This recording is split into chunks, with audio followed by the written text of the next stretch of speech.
Now we can definitely talk about wave shape here. As is usually the case with analog synthesizers, you start off with a core that's creating a particular wave shape, and then you have wave shapers that change that core wave shape into the other waves, and the Taiga is no different.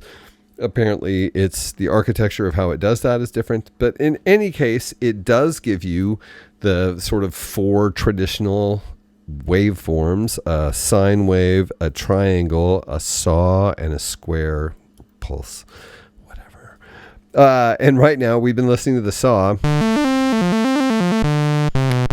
And you'll notice there is this button called seed, which we just pushed in combination with edit so that we could change whether or not the oscillator was controlled via MIDI. But if we just press that button, what we're going to get is a change of oscillator waveform. Okay, so the seed waveforms are those shapes that we know, although the outcome isn't necessarily, when viewed on an oscilloscope, those exact wave shapes, but something in the ballpark, and certainly something that sounds like those wave shapes. So not only that, but because there are these wave shapers in here, the Taiga provides wave shapes that are ostensibly or purportedly the original shape, and then a sort of, quote, twisted version. So right now we've been listening to the saw. If we press seed right now, we'll see the saw and the square light up. And that means this is the twisted saw. Let's go back and forth here. Saw.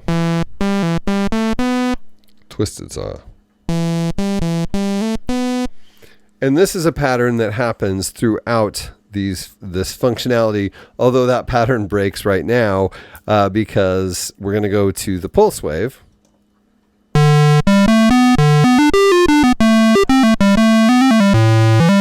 Which sounds like a pretty typical square wave. And then when we press seed again, we're not going to get a twisted or warped square. We're going to get a wave or a square and a sine.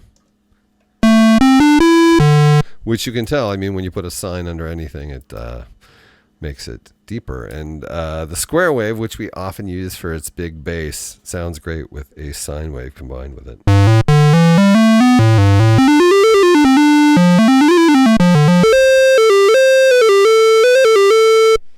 And I'm going to cheat here.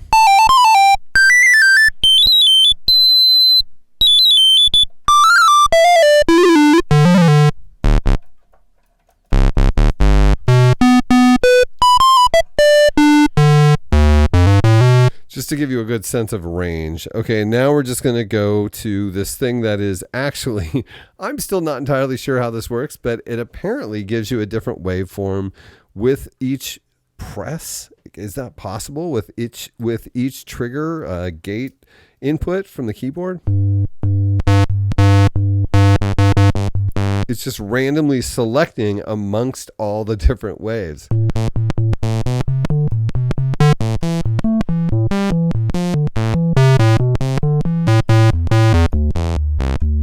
Which is cool, just as I'm playing it right now. That's a lot of fun, and you could definitely use that in a wide variety of ways, just because it sounds cool. But then when you think about how that could be used as a modulation, and with some other stuff we're going to get to, that's amazing. That is an amazing choice that could lead to some really interesting outcomes, especially if you had really rapid fire triggers happening.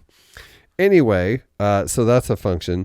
What I should have done is started off at the sine and moved my wave down. That way you would have the more standard iterations of this layout, and then we would get to the craziest one, which was obviously that last one we were at. But, you know, I started at the saw like an insane person. Okay, so here's the sine.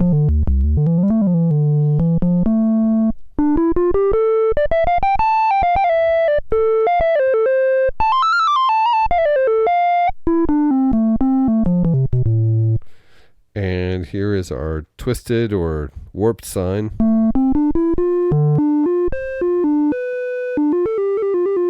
Which doesn't sound a huge amount different.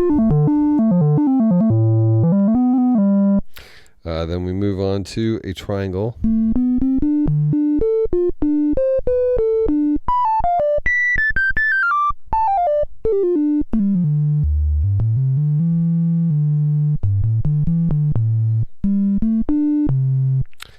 And then our bent or twisted triangle, which has a little more brightness in it. Probably better for filtering for that reason. And then we get back to our saw, which is nice to get back to. So obviously you have, well, and this is where it goes crazy, but even with what we've just seen, you got a number of wave shapes to choose from, and the more wave shapes you have to choose from, the more varied your timbres can be. So like the Taiga is very generous with its origin waveforms, because we have the basics and then other versions of the basics and then a combination of two of the basics and then all of the basics randomly chosen amongst each iteration of the note. So that already is a lot to choose from. But we're not going to stop there, because in the Taiga's sort of unique and fascinating means of combining both sort of Moog related features and Buchla related features, which we'll get to, Pittsburgh Modular has included a wave folder in these oscillators, and wave folding is fantastic. It's a fantastic means of adding complexity, harmonic complexity to an oscillator to give you more harmonics to work with when you get to the filter, and therefore more interesting timbres to use than just your good old-fashioned 4 waveforms, or in this case multiple waveforms. All of a sudden we have just such a plenitude of waveforms to choose from that, like, technically, again, we don't even have to use the filter to come up with really, really cool sounds, because you can mess with the wave folder.